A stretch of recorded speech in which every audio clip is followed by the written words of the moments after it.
ವೀಕ್ಷಕರೇ ನಮಸ್ಕಾರ.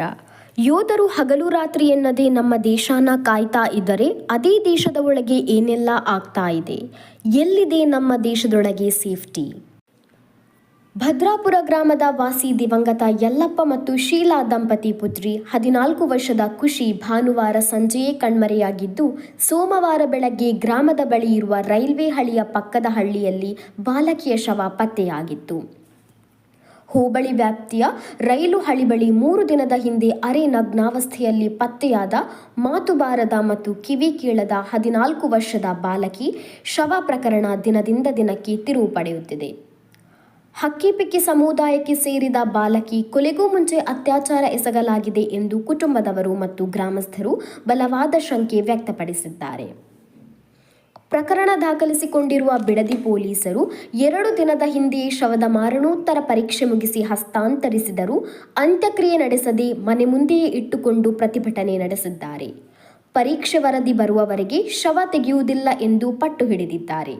ಸಮುದಾಯದ ಕೆಲವರು ಬಾಲಕಿ ಚಿತ್ರವನ್ನು ಸಾಮಾಜಿಕ ಜಾಲತಾಣದಲ್ಲಿ ಹಂಚಿಕೊಂಡು ನ್ಯಾಯಕ್ಕಾಗಿ ಅಭಿಯಾನ ಆರಂಭಿಸಿದ್ದಾರೆ.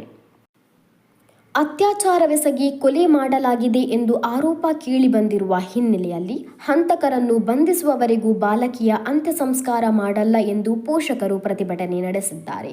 ಬುಧವಾರ ಸಂಜೆ ಬಳಿಕ ಅಧಿಕಾರಿಗಳು ಪೋಷಕರನ್ನು ಸಮಾಧಾನಪಡಿಸಿ ಅಂತ್ಯಕ್ರಿಯೆ ನೆರವೇರಿಸಿದ್ದಾರೆ.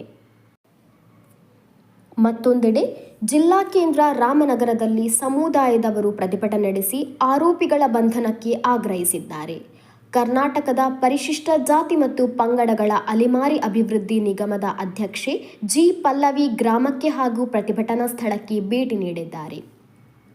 ಪ್ರತಿಭಟನದ ಕಾವು ಹೆಚ್ಚುತ್ತಿದ್ದಂತೆ ಪೊಲೀಸರು, ಜಿಲ್ಲಾಡಳಿತದ ಅಧಿಕಾರಿಗಳು ಹಾಗೂ ಸ್ಥಳೀಯ ನಾಯಕ ಗ್ರೇಟರ್ ಬೆಂಗಳೂರು ಅಭಿವೃದ್ಧಿ ಪ್ರಾಧಿಕಾರದ ಅಧ್ಯಕ್ಷ ಜಿ.ಎನ್. ನಟರಾಜ್ ನೇತೃತ್ವದಲ್ಲಿ ಕುಟುಂಬದವರ ಮನವೊಲಿಸಿ ಸಂಜೆ 4 ಹೊತ್ತಿಗೆ ಅಂತ್ಯಕ್ರಿಯೆ ನಡೆಸಿದ್ದಾರೆ.